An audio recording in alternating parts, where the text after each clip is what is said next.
Okay, so this is for my bonus blog, and thanks for challenging me, Art. I'm very uncomfortable in front of this video camera, but I thought this was the best way for me to address this. My title for this is going to be Creating a Growth Mindset with Persuasion, because that's exactly what Professor Mangini did. He persuaded us to lean towards a growth mindset as we continue to educate ourselves on it.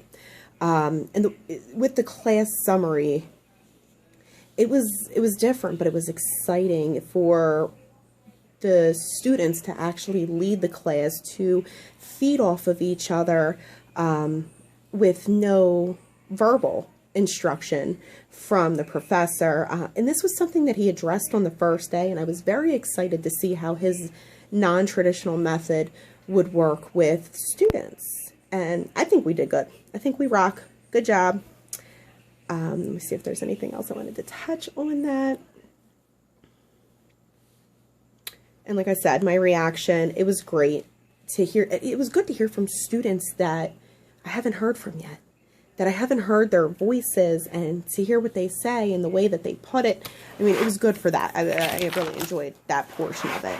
You know, we got to actually speak like adults, and it was funny to see how many people we have who visualize themselves as leaders in the classroom. There were quite a few people who took a lead, and good job, guys. How did I adapt? I adapted very well. I loved the way it was presented.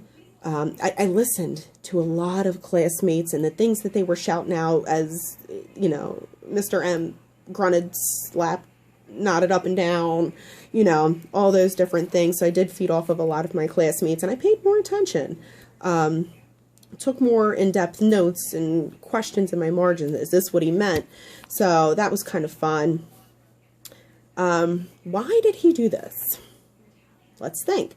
I think he did this to, like I said, show us this non-traditional method of decentering the classroom that he discussed on our first day into the introduction of how he teaches. And I think that was illustrated very well with this, because the class really did take over, and I know I had fun. And it also illustrated for people who think that they don't adapt well to change, and, you know, they shut down if there's something that's changed. I think it proved to them that, hey, you can deal with change, especially in a setting of school. You know, you want to do your best, even if it's not graded. That people were able to focus and change because they had to change, because they want a good grade and they want to do well in class, and, you know, to be a part of our class. So I think that was good. Argument with videos. He absolutely made an argument with his videos.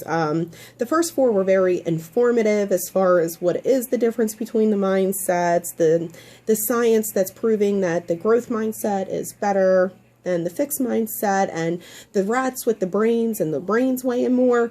That was deep. That was very deep, and I think that scientifically proved to even people who questioned that the growth mindset is superlative to a fixed mindset.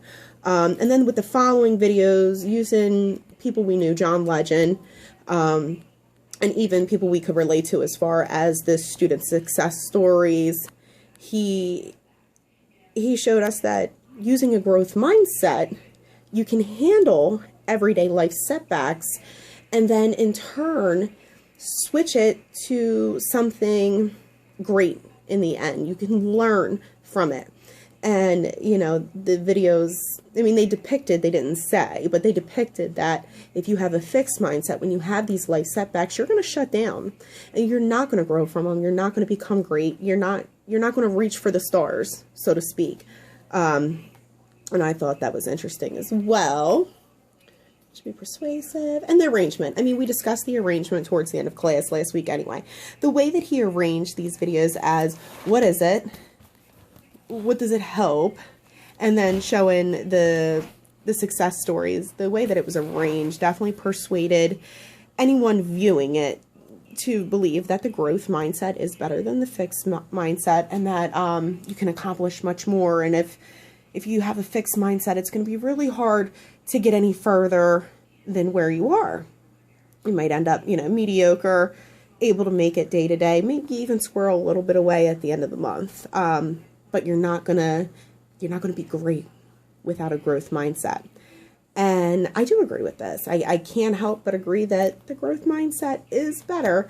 I've personally always questioned why. I probably ask more questions of why than my 2-year-old does. So I've probably never lost that. But I'm learning to ask the right questions. Am I asking questions why, and then when I get the answer, I'm done? I'm starting to question things that are leading into deeper thought, bringing me to a deeper process, so to speak. I guess I'm a growth mindset in progress. But this is my bonus blog. Art, your challenge was accepted, punk.